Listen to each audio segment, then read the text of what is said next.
This week we're going to be using Styrofoam to print some cool projects.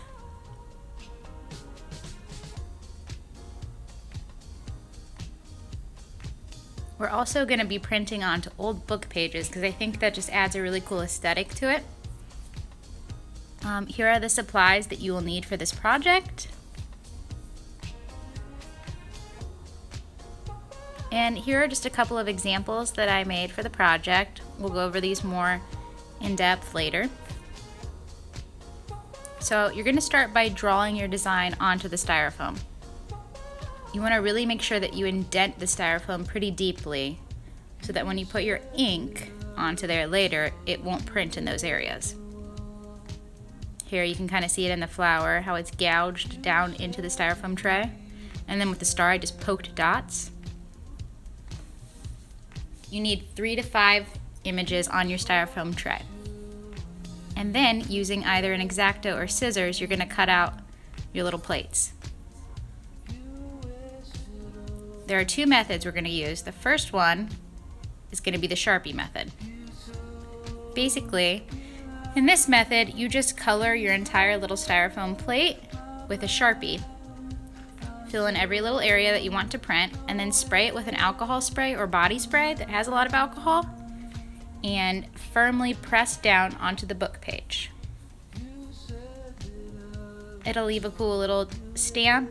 It might be a little bit runny or watery looking. I like how it bleeds a little bit, but I'm also not a huge fan, so I also tried another method that you might want to try as well, or layer the 2. So the next method is the watercolor method.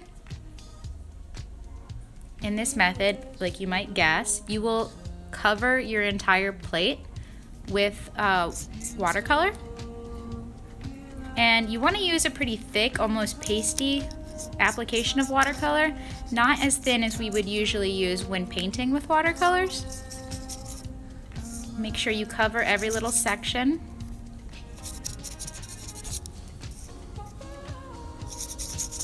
And then when you're done, again, you will press down firmly onto your book page.